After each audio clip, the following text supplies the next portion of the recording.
Hi, my name's Kathy Price, and I'm from up north, as you probably gathered with the accent. I've always been the curious type, and one day my curiosity caused me to embark upon a journey which lasted me 4.5 years. To be precise, it was the world's longest pub crawl of pubs with the same name. And this is how it began. I was staying in the Lake District for the weekend and just wandered in a pub for a drink. As I sat there looking around, I was alerted to a sign that said that this was the most common name for a pub in the UK. The name of that pub was the Red Lion. I then imagined them dotted all over Britain and wondered whether anybody had ever gone visiting them all. It seems they hadn't. And that is where the quest began. In a journey of 656 pubs and over 90,000 miles, I visited every single UK Red Lion, from the very worst to the most magical, from the very north of Scotland right down to Penzance, my most southern one.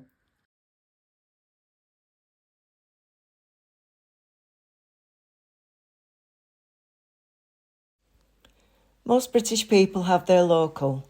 Most visitors and holidaymakers to the UK love to visit a quirky British pub.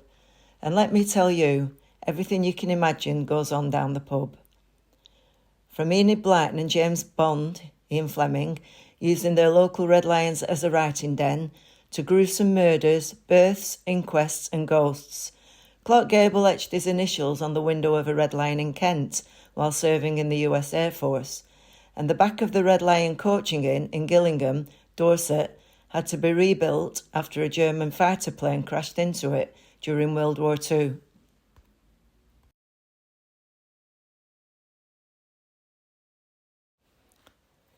Gatwick Airport has a Red Lion.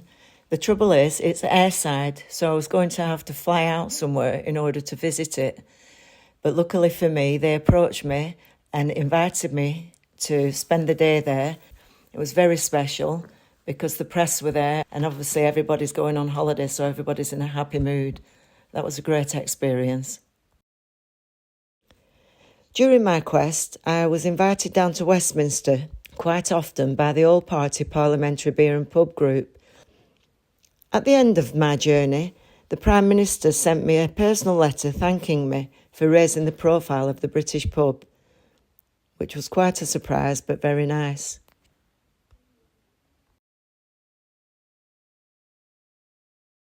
I was about 450 Red Lions into the challenge. BBC Radio were interviewing me live on air when the presenter said he hoped there was going to be a book at the end of this. "Oh yes, definitely," was my reply.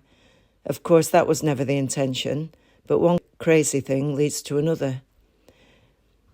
My book, The Red Lioness, is part guide, part adventure with a lot of history, and would be nothing without the characters and stories behind the Red Lion pub in my unique journey, as one by one I dropped into all of them for a drink.